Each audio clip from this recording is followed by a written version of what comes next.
And 23 ব্যাচের student তো প্রথম দিক দিয়ে একটু স্ট্রাগল হবে, মনের সাথে একটু ফাইট হবে একটু, পরে আস্তে আস্তে আস্তে আস্তে দেখবা যে তোমরাও অনেক সিরিয়াস হয়ে গেছো, অনেক ম্যাচিউর হয়ে যাবা। এন্ড আমি তোমাদেরকে আরেকটা ছোট্ট কথা বলে আমাদের আজকের ক্লাসটা শেষ করবো। পড়ানো কিন্তু শেষ, এখন কিন্তু কোনো কিছু পড়াবো না, আর পড়ানো শেষ।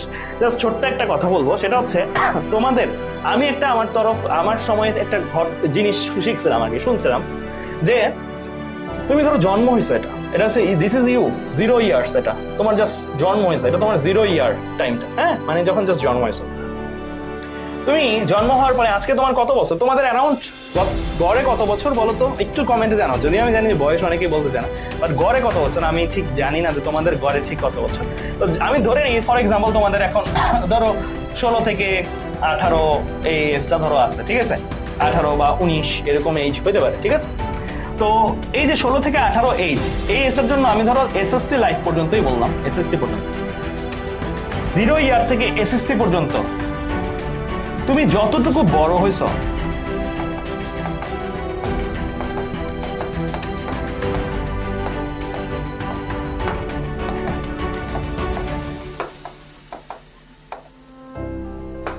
আর এই লাইফটার পরে অর্থাৎ এসএসসি থেকে অ্যাডমিশন,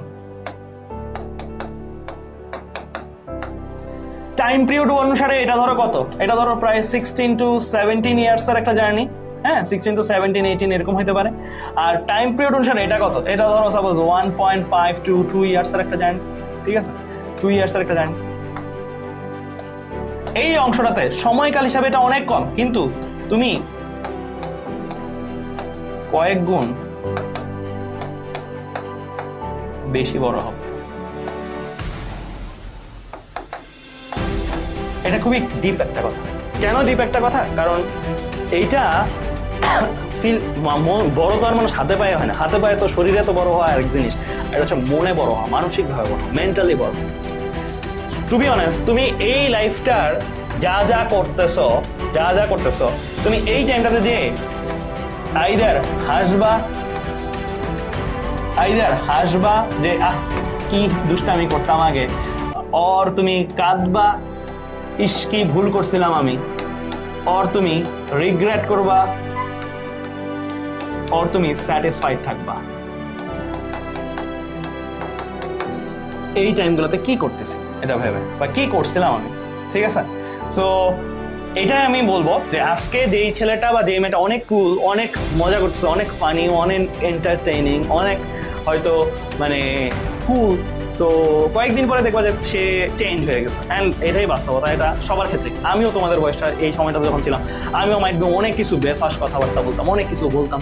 মাইট বি যেই জিনিসগুলো আমি এখন মনে করলে আমার লজ্জা লাগে, এখন মনে করলে আমার রিগ্রেট হয়।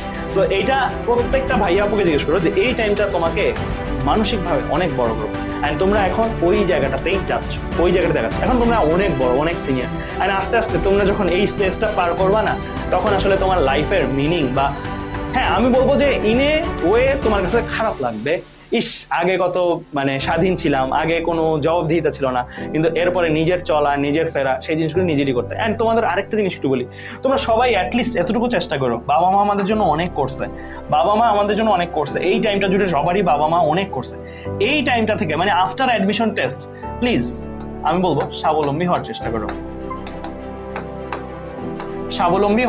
কারণ তোমার পড়াশোনার উদ্দেশ্য এটাই, তুমি ফিনান্সিয়ালি, মেন্টালি স্বাবলম্বীর অর্থ কি? স্বাবলম্বীর অর্থ হচ্ছে তোমার কাউকে বদার করছে, কাউকে ডিপেন্ড করতে হচ্ছে। সো এইটাই রাইট ওয়ে। তুমি যদি এখন ভালো করে পড়ো,